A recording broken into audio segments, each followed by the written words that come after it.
Good morning, SDA Academy. Hope you guys have had an awesome Eid and that you guys have enjoyed the time off and ready for another short week of work. Right, so this week, as usual, we've got a little quick recap. We've got three questions this week. So this week we have what is a microcycle, what is a macrocycle, and what types of programming are there. Okay, and then at the end, just a couple of requirements for you guys to do for next week.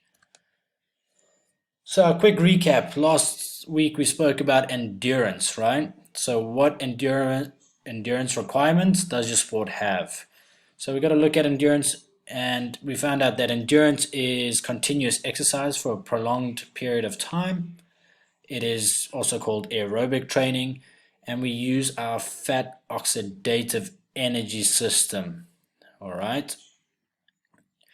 Also, what we could put under there is that, if you have a requirement of strength endurance, speed endurance, as well as power endurance, that is an endurance requirement that your sport will have.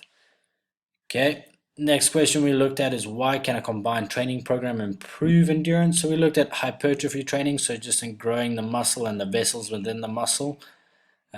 We looked at strength training and we looked at plyometric training. So just becoming an overall better athlete, making sure there's no imbalances, making sure that we've got enough muscle mass to handle the impact, and getting our body used to that impact with our plyometric training. Then we looked at what muscle types are best for endurance athletes. And typically we found that type 1 muscle fibers are the ones, sort of the red muscle fibers, the red cells, okay? And these are the muscle fibers that you find predominantly in pure endurance athletes. So this week we're going to talk about what is a macrocycle. So macrocycle is just a little subheading of the bigger picture, which is periodization. So periodization is a plan, okay? A plan for an athlete based on their sport and how you break down your plan, okay? So if you look there, we've got a macrocycle, a mesocycle, and a microcycle. So all these three create what we call a periodized plan. So your macrocycle is a full training plan. It is generally a season long, okay? Then mesocycle is a block of microcycles, generally 1/4 of a season long, okay? That is just a random estimate. And then we've got a microcycle, which is normally a week of training based on the bigger goal, okay?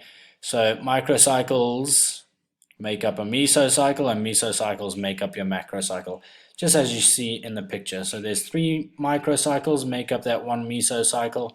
These 3 mesocycles make up your macro, okay? So then, as you can see there, your macrocycle is a combination of meso and microcycles, and all of it is based around the goal of the athlete or the team as a whole. Okay, what do they want to achieve?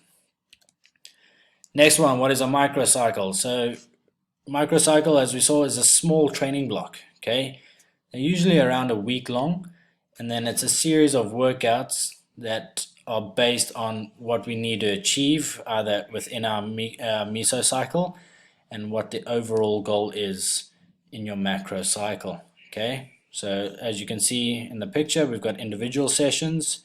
About 4 or 5 of them make up your week, so your micro, and 1.5 to 2 of them make up your meso. Okay, so again, your micro cycle are just smaller training blocks, okay, normally about a week long, okay, and they are workouts or weeks that are based around your bigger goal. So what types of training programs are there? Okay, these are just a few. There are quite a few more, okay, but we're just going to focus on these 3.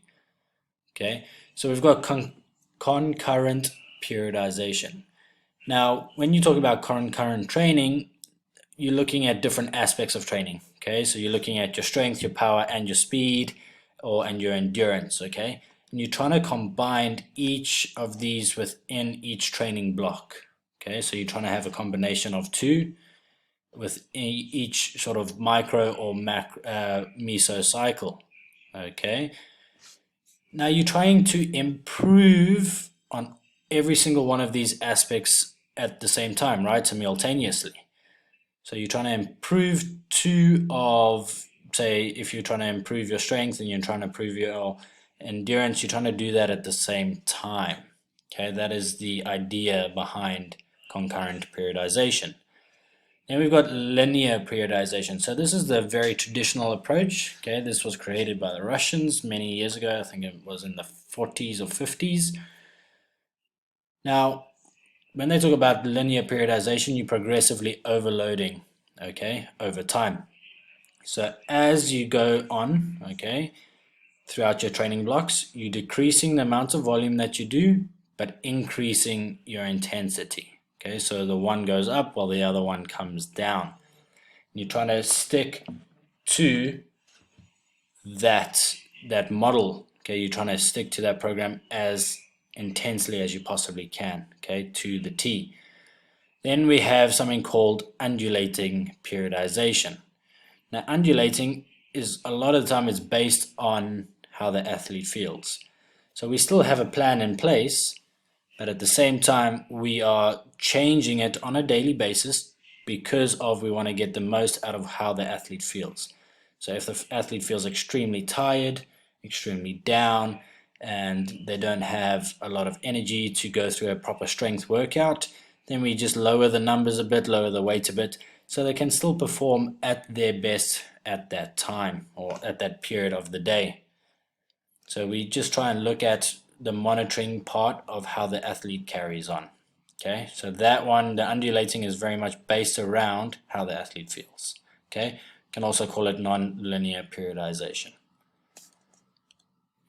So requirements for next week. Okay, I want you guys to state which periodization program you would want to coach and why. Okay, so you can choose out of the three there, or you can find different ones if you so please. I want you to state which one you would use and would prefer to coach and why you chose that one. And then I want you guys to complete the practical that I have provided.